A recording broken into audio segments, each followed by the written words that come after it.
Selamat sore saudara sekalian, dalam PK kali ini saya berikan tema celah-celah dalam kehidupan rohani kita yang saya ambil dari Imamat 19 ayat 31. Mari kita berdoa.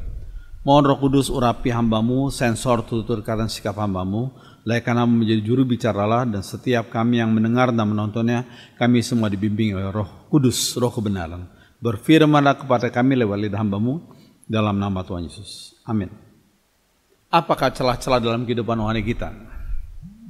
Kita baca Imamat 19 ayat 31, janganlah kamu berpaling kepada arwah atau kepada roh-roh peramal, janganlah kamu mencari mereka, dan dengan demikian menjadi najis karena mereka. Akulah Tuhan Allahmu.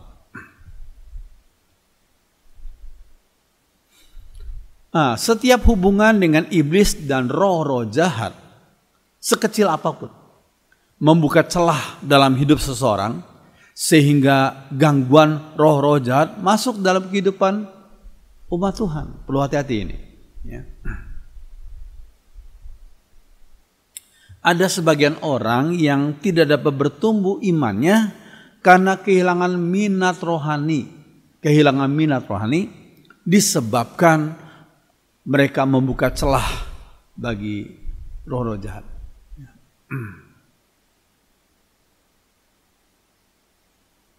Nah, kita lihat gambar ini di mana seorang dihadapkan pada makanan, beberapa macam makanan, sebenarnya enak-enak dan cukup bergizi, cuma sayang nggak punya minat, nggak punya nafsu makan dia. Orang yang tidak nafsu makan adalah orang yang sakit, seperti yang saudara lihat dalam gambar ini. Demikian juga orang yang nggak punya kerinduan rohani untuk bertumbuh adalah orang yang sakit rohaninya. Ya.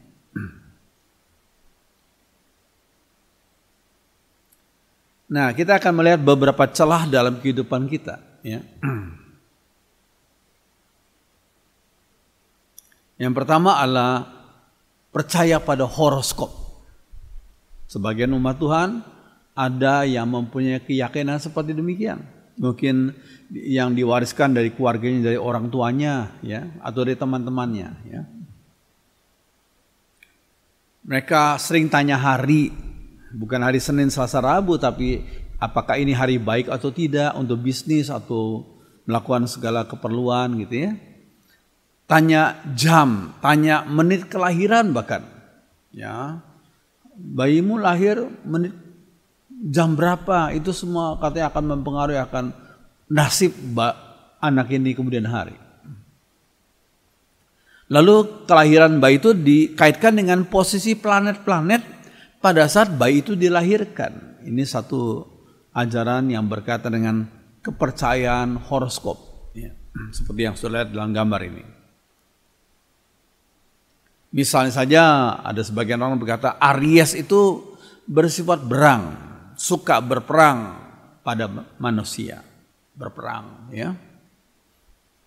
Cancer timbulkan hawa nafsu dan kesetiaan. Sagittarius memberi kepintaran dan pandai berbicara dan lain-lainnya.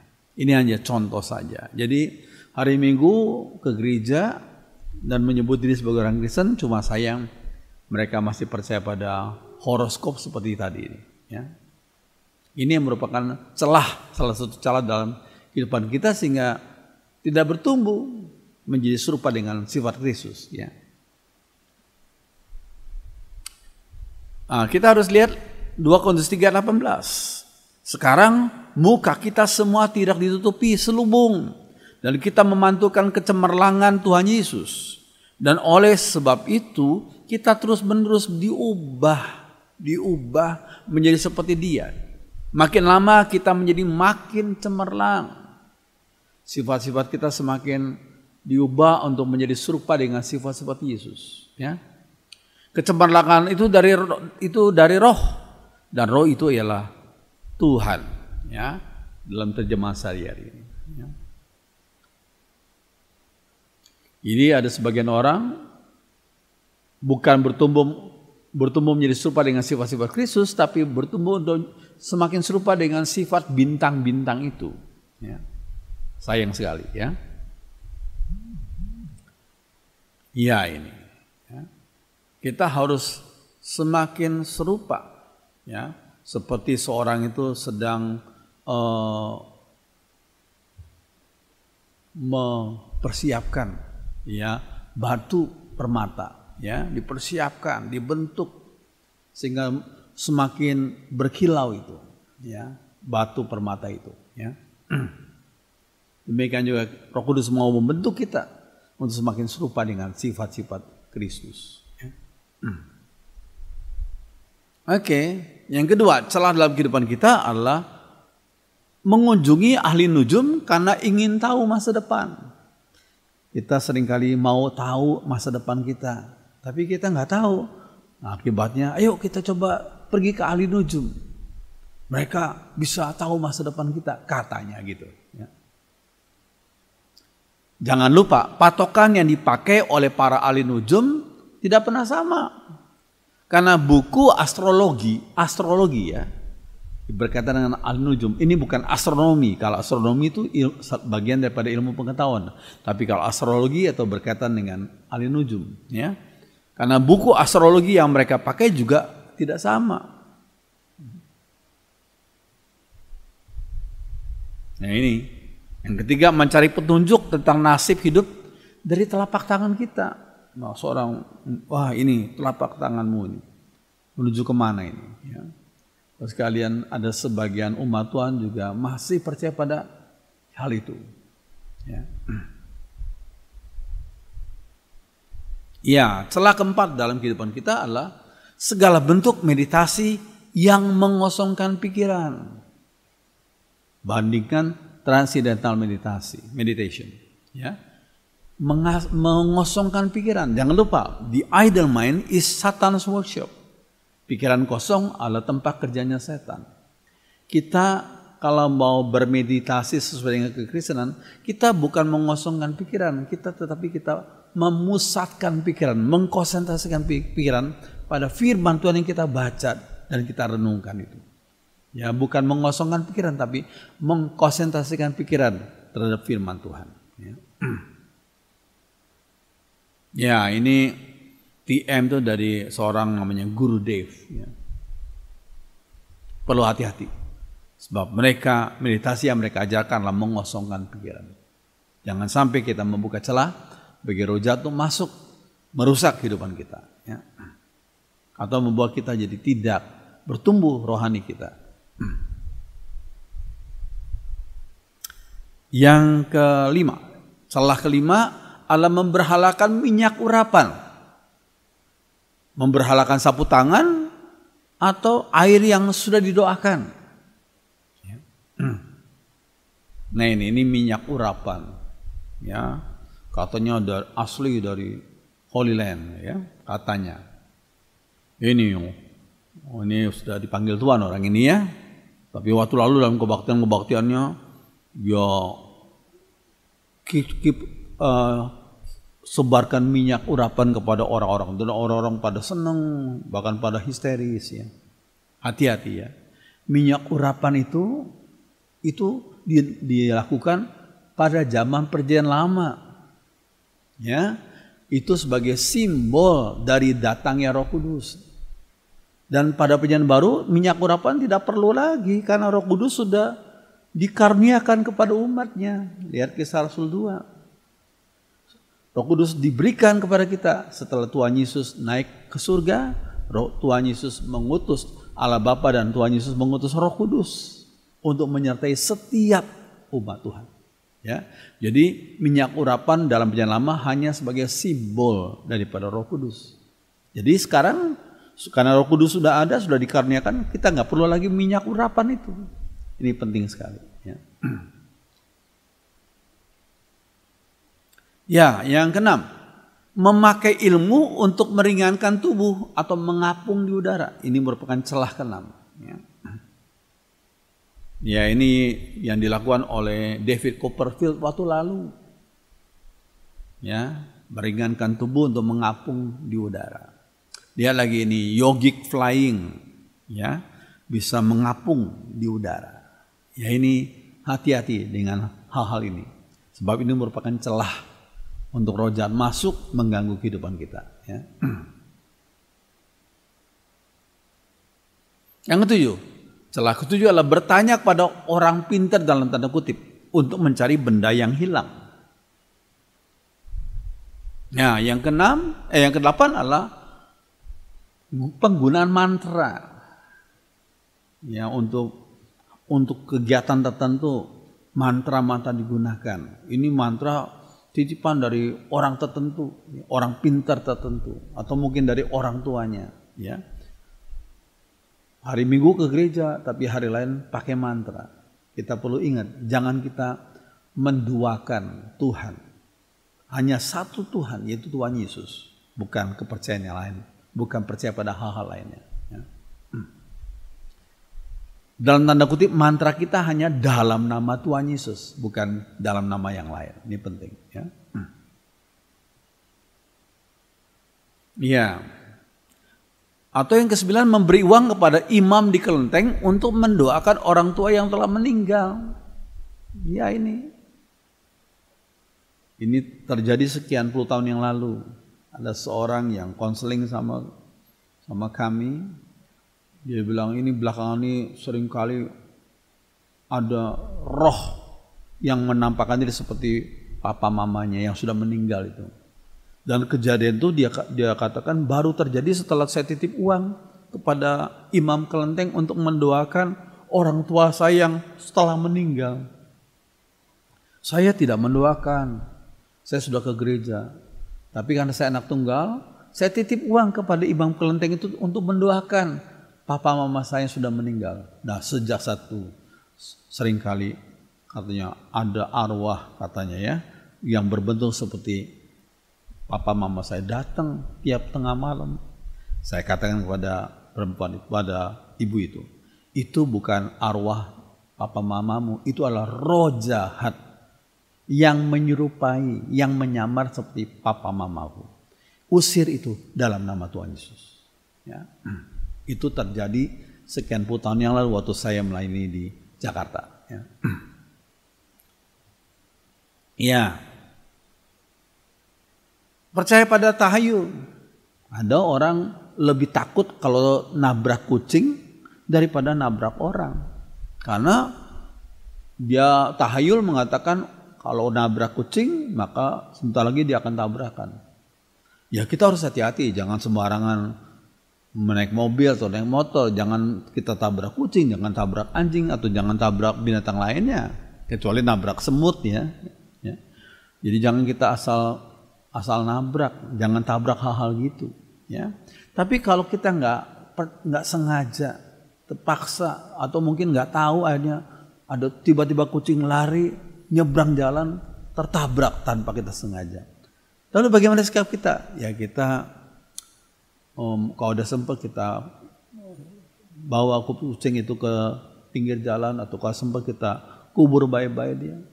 Ya, tapi jangan ada satu perasaan takut, saya sebentar lagi saya akan tabrakan. Tidak. Justru yang membuat orang itu tabrakan adalah karena rasa takutnya itu. Dia langsung seperti digoda oleh bayangan-bayangan takut ditabrak itu. Ya.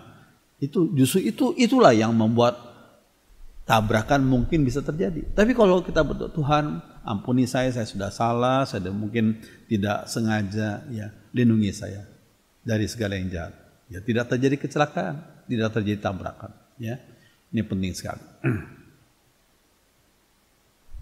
Oke, yang ke-11, celah dalam kehidupan kita adalah geomantik, ilmu tenung untuk mencari dan menentukan tempat-tempat yang baik.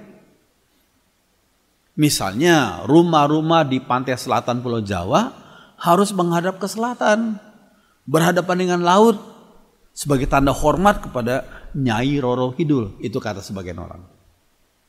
Ya, saudara, kalau kita memahami dan memperhatikan ini, memang setiap rumah yang menghadap selatan memang paling teduh. Waktu pagi hari dia tidak langsung terkena sinar matahari pagi hari, ya. Juga waktu siang dan sore hari, ya, sinar matahari tidak membuat rumahnya jadi panas, ya. Memang rumah yang menghadap selatan memang paling teduh, bukan karena Nyai Roro Kidulnya, memang itulah hukum alamnya. Kalau kita mau rumah yang teduh, ya yang menghadap selatan, ya. Sehingga yang rumah yang menghadap selatan memang paling mahal biasanya, ya. Ada kan rumah yang misalnya menghadap barat, itu terkena sinar matahari siang dan sore itu. Ya. Jadi saudara sekalian, kita perlu memahami kenapa hal itu terjadi. Kita coba lihat secara logikanya bagaimana, ya. Bukan karena kepercayaan kita kepada Nyai Roro Kidul itu, ya. Rumah yang disebut dengan sujian terus apa itu? Pintu pagar dan pintu rumah terletak pada satu garis. Ya. Lalu Tahyul itu berkata, kalau itu terjadi itu mendatangkan bencana katanya. Oh, kita lihat secara logika, ya memang kalau pintu pagar, pintu rumah terletak pada satu garis, ya itu memang kurang baik. Kurang baiknya karena orang dari di luar pagar bisa langsung melihat dalamnya rumah itu. Itu memang tidak baik untuk keamanan, sehingga orang luar bisa lihat apa yang terjadi dalam rumah itu. Sehingga bukan karena kepercayaan tahayul itu, tapi untuk keamanan, ya kita coba atur posisi pintu rumah kita, ya. Sekali lagi bukan karena tahayul tuh, tapi untuk keamanan dan untuk hal-hal yang baik saja, ya. Ini penting. Celah dalam kehidupan kita, rumah dengan bentuk kantong itu kata mereka baik. Kantong itu maksudnya apa? Mukanya kecil, depannya kecil, belakangnya besar. Itu seperti ngantong itu.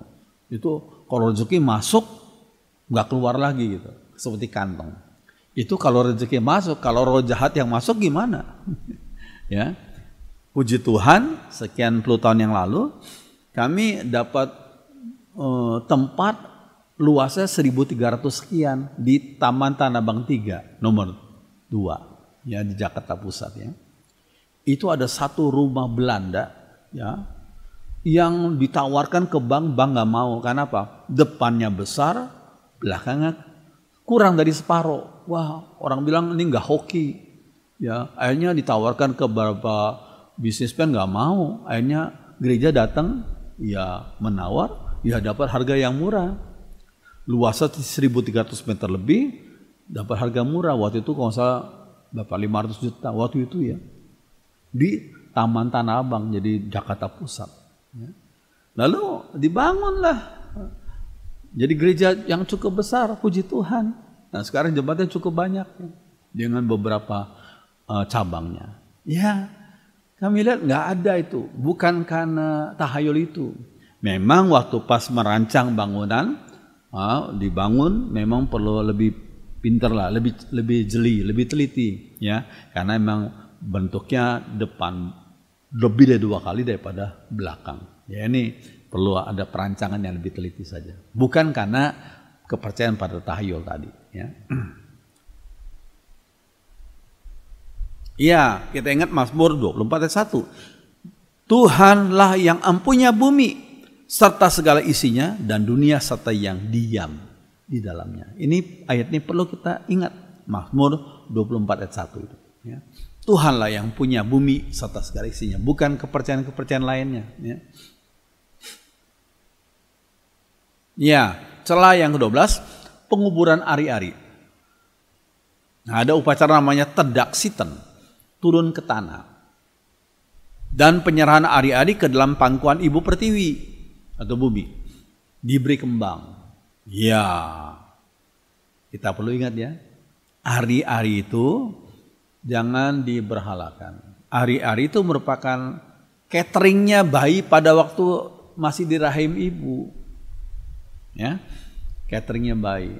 Nah, kalau bayi itu sudah lahir, ya catering itu ari-ari itu sudah tidak dibutuhkan lagi. Ya kita buang saja, tapi buangnya ya jangan sembarangan kita serahkan ke anjing biar anjing makan. Ya itu memang secara hati kurang enak aja rasanya. Ya secara perasaan kurang enak. Ya kita buang itu ari-ari, kita mungkin gali tanah sedikit, ya kita tanam saja. Ya baik-baik itu saja. Jangan kita berhalakan itu ari-ari. Jangan, nggak usah pakai kembang segala, nggak usah, ya. Ya, ini tedaksiten, turun ke tanah bagi bayi yang masih kecil itu ya. Ya, sehingga perlu ada upacaranya. Saya pikir nggak perlu seperti gini ya. Ya ini hari-hari ini dari sini waktu masih dalam kandungan ibu ya, hari-hari adalah cateringnya bayi pada waktu di rahim ibu ya. Setelah bayi itu lahir ya nggak perlu lagi hal itu ya, karena bayi bisa makan lewat mulutnya ya. Oke. Yang ke-13, air suci dari Lourdes, suatu tempat di, kalau tidak salah, Perancis gitu ya, di Eropa. Tapi juga ada sebagian tempat di Indonesia ini yang juga disebut dengan Lourdes itu ya, tapi aslinya di Perancis itu ya. Air suci dari Lourdes, roti dan anggur yang dikeramatkan. Nah ini air kalau dari tempat ini, dianggap suci, dikeramatkan gitu ya. Ini sampai dijual atau ini merupakan kenang-kenang hadiah. Air ini bisa mampu melakukan hal-hal yang ajaib gitu ya. Saya pikir ini satu hal yang jangan dikeramatkan air ini ya. Jangan kita memberhalakan air ini ya. Kalau ada masalah, ada penyakit, minta kepada Tuhan Yesus yang mau dan mampu menolong hidupmu, bukan pada air, bukan pada hal-hal lainnya ya. Ya, demikian juga roti anggur dalam perjamuan kudus, setelah didoakan ya tetap roti dan anggur ya. Roti dan anggur dalam perjamuan kudus hanya sebagai simbol yang menunjuk pada tubuh dan darah Yesus yang pernah dikorbankan di atas salib 2000 tahun yang lalu. Itu merupakan simbol saja yang menunjuk pada pengorbanan Tuhan Yesus, pada tubuh dan darah Yesus ya. Ya, yang ke-14, ikan yang dianggap pertanda hoki, pohon bambu rezeki misalnya. Ya, ini ikan seperti ini ya, dianggap sebagai pertanda hoki. Wah, harganya mahal ini. Apalagi kalau warnanya seperti demikian. Ya, memang warnanya indah, tapi bukan berarti punya hal-hal yang sifatnya tahayul itu, jangan. Ya, hanya untuk keindahan saja. Demikian juga pohon bambu rezeki ini, ya, itu memang indah, tapi jangan dijadikan sebagai tahayul. Ya. Amsal 10:22, karena berkat Tuhan, bukan berkat dari pohon itu, bukan berkat dari ikan itu. Karena berkat Tuhan sajalah orang menjadi kaya. Kerja keras tidak dapat menambah harta. Ini dalam terjemahan sehari-hari ya.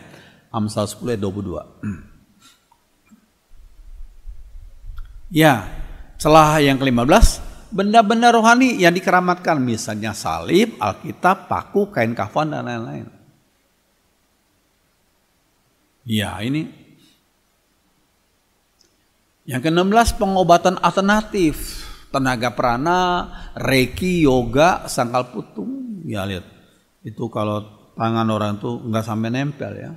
Ada punya kekuatan, ada tenaga perananya. Ya, jangan kita umat Tuhan jangan pergi ke tempat-tempat seperti ini, karena kita sudah membuka celah bagi roh jahat untuk masuk dan mengganggu kehidupan kita, sehingga kehidupan rohani kita tidak bertumbuh di dalam Tuhan.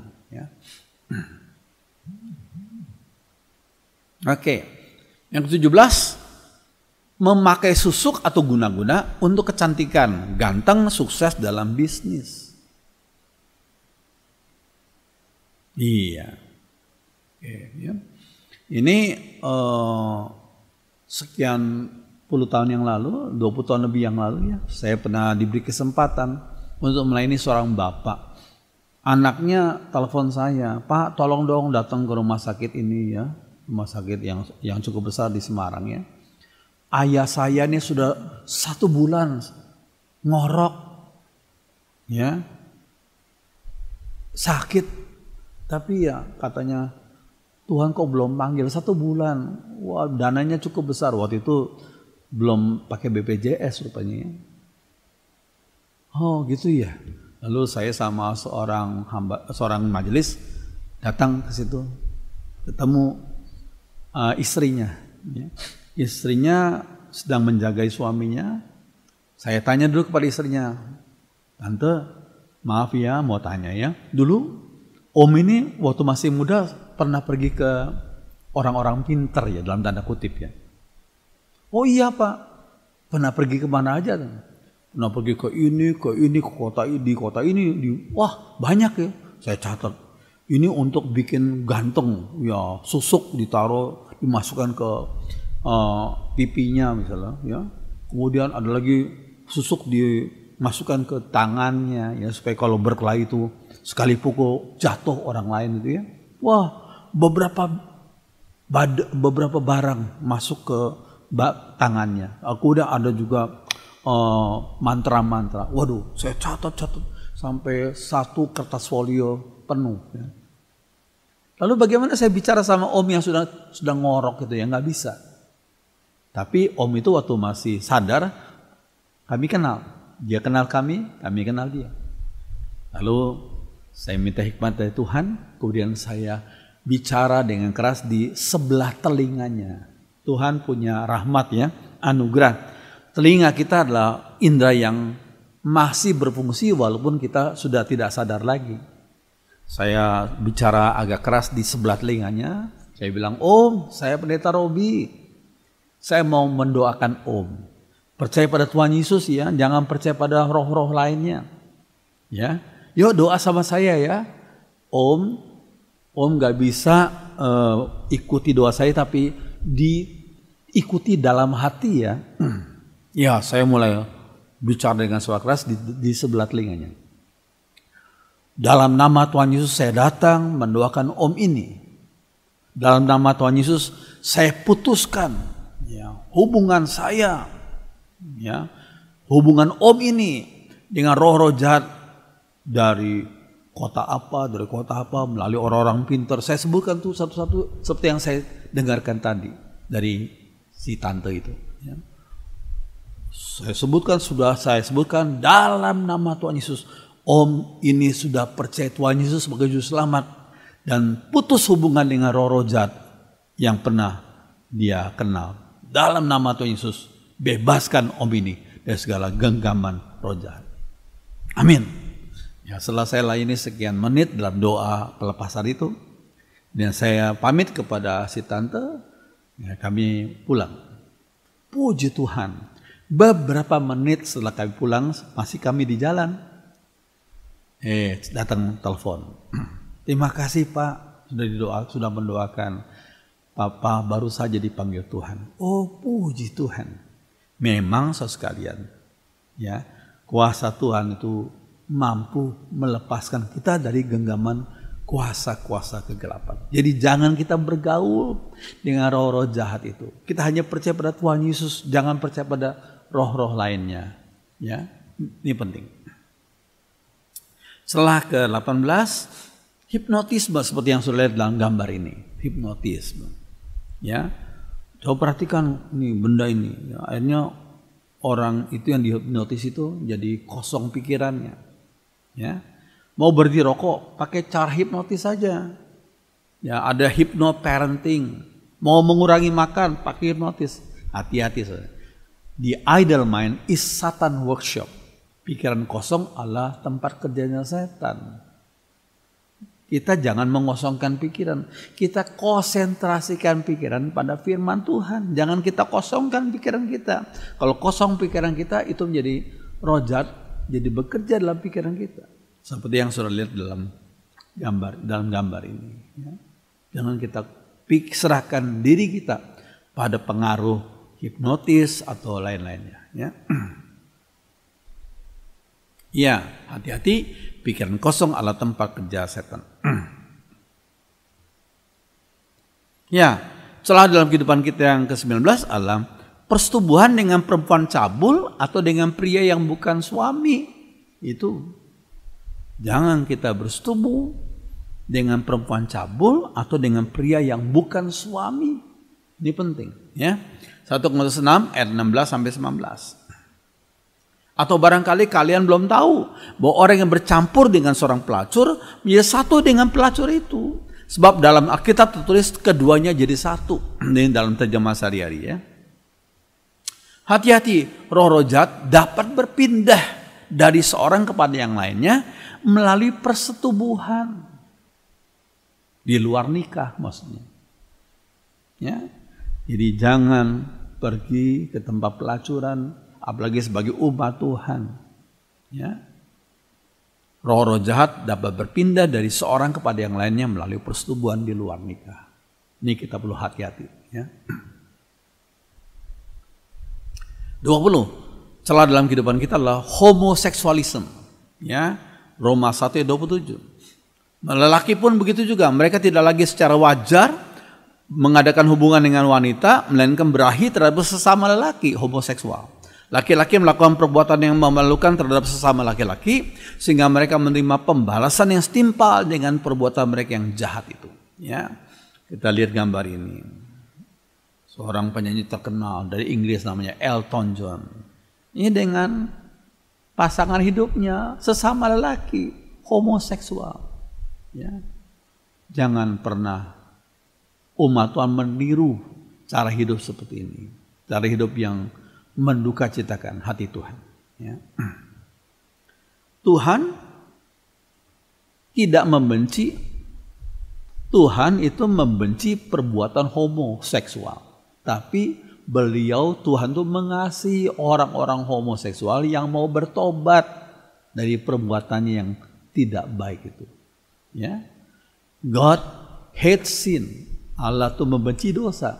But he loves, dia mengasihi orang-orang berdosa yang mau bertobat. Ini penting. Ya. Iya. 21. Hati-hati dengan fantasi game bagi anak-anak. Lihat ya. Monster-monster yang seperti sudah lihat dalam gambar itu sebenarnya adalah gambaran dari roh-roh jahat. Ya. Kok dipakaikan di kaos anak kita? Itu kan nggak cocok. Makanya kalau kita lihat ada kaos yang baru, ada gambar. Kita lihat ini gambar apa nih? Kok gambar monster? Jangan kita pakaikan di tubuh anak-anak kita atau cucu kita, jangan. Ya. Apa yang mereka pikir sebagai visualisasi sebenarnya ada dalam alam roh. Ini penting. Ada dalam alam roh. Ya. Imajinasi tersebut sebagai batu loncatan untuk berhubungan dengan alam roh jahat. Perlu hati-hati. Ya. Salah dalam kehidupan kita, misalnya film Dracula, manusia yang menjadi serigala atau yang namanya werewolf itu. Ya. Ini satanisme yang ditawarkan lewat film-film itu. Film yang menjadikan setan dan jin-jin seperti teman dan sahabat. Misal saja film yang zaman dulu ya, Jin dan Jun, Tuyul dan Mbak Yul katanya. Jini, oh jini itu berkaitan dengan roh jahat itu. Ya, ini perlu hati-hati. Jangan kita sembarangan nonton. Kalau kita lihat anak cucu kita suka nonton, kita mau tahu film apa yang suka ditonton. Kalau film itu tidak membangun, tidak sesuai dengan firman Tuhan, jangan biarkan anak kita, cucu kita menonton film-film yang seperti itu. Ya. Nah, film Ghost itu memberi gambaran bahwa roh orang mati bisa jadi sahabat yang tetap romantis. Itu kan ngawur itu. Ya. Nah, Casper, the friendly ghost katanya. Ini bohong-bohong aja. Casper adalah ghost yang friendly, yang ramah. Ini membohongi anak-anak ini. Ya, film Casper telah membohongi anak-anak bahwa ada setan yang baik hati dan bisa menjadi juru selamat. Itu ngawur, itu omong kosong. Ya, ya ini film Harry Potter yang membuat kepercayaan pada roh jahat, ya hubungan dengan roh jahat itu jadi seperti populer di kalangan anak-anak remaja ya, Harry Potter ini. Ya.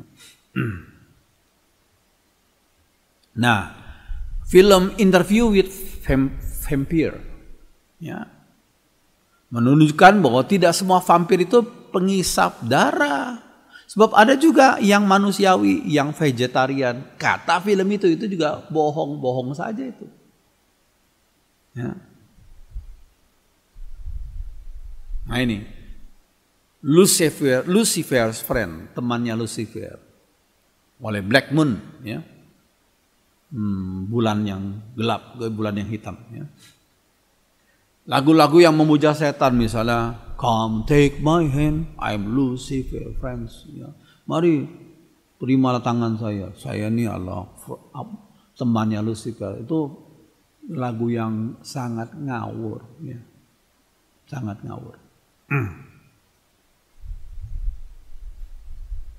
Iya, kita lihat lagu yang sudah puluhan tahun yang lalu, ya, ditulis oleh John Lennon almarhum, ya. Judulnya Imagine. Sudah ingin tahu ya lagu ini, ya, lagu terkenal, ya. Imagine, coba saudara perhatikan kata-katanya. Imagine, saya membayangkan there is no heaven, gak ada surga. Bayangkan, kata-kata yang saja itu sudah bertentangan firman Tuhan. Saya bayangkan gak ada surga. It is easy if you try. Gampang jika kamu coba bayangkan. No hell below us, di bawah kita gak ada neraka katanya. Above us only sky, di atas kita cuma langit. Imagine all the people living for today. Dia bilang, bayangkan semua manusia hidup untuk hari ini. Ya. Imagine, bayangkan, there's no countries, nggak ada negara-negara. It isn't hard to do, nggak sulit untuk melakukan. Nothing to kill or die for, nggak ada yang kita bunuh atau mati untuk. And no religion too, ini ngawur, ya. Nggak ada agama pun nggak ada. Ya. Imagine all the people living life in peace. Bayangkan semua orang hidup dalam damai. Ini kan imajinasinya John Lennon, ya. You may say that I'm a dreamer. Kamu boleh berkata saya ini pemimpi. But I'm not the only one. Tapi saya bukan satu-satunya orang yang suka berimajinasi itu. I hope someday, saya harap satu kali, you will join us. Kamu akan bergabung dengan kami. And the world will be as one. Dan dunia akan jadi satu. Ini lagu yang ngawur dari John Lennon. Tapi memang nadanya enak. Cuma kata-katanya tidak benar. Ini penting, ya. Kita perlu pahami hal ini. Oke, saudara sekalian. Biarlah kita berhati-hati dan minta Roh Kudus memberikan hikmat kita, ya. Ada satu lagu yang sebenarnya lagu dari gereja-gereja Tionghoa, ya. Ku ada 3 musuh, ialah ku sendiri. Selalu tak taat Tuhan, ingatkan jasmani. Aku ingin sertahu, tapi ku tak sanggup. Si aku yang ku benci, halangi kehendaknya. Ku ada 3 musuh, ialah si setan. Selalu menggoda aku, menjauhi Tuhanku. Pakai iman yang lemah, selalu bimbang ragu. Si setan yang ku benci, halangi jalan daku. Terakhir, ku ada 3 musuh, ialah dunia ini. Beraneka ragamnya mempesonakanku. Tak dapat layanihu juga pada mamon. Hai dunia yang ku benci, merebut kasih daku. Biar firman Tuhan jadi berkat bagi kita semua. Mari kita berdoa. Bersyukur kami sudah diberi kesempatan untuk belajar firman Tuhan. Tolong Tuhan, jagai umat-Mu dari segala hal yang tidak berkenan di depan Tuhan. Biar kehidupan umat-Mu, baik yang masih muda, yang masih kecil, maupun yang sudah senior, yang sudah dewasa, kami semua menyukai hal-hal yang Tuhan sukai. membenci hal-hal yang Tuhan benci, dan kami rohani kami, iman kami bertumbuh dalam kehendak Tuhan. Terima kasih untuk firman-Mu. Dengarkan doa kami dalam nama Tuhan Yesus. Amin.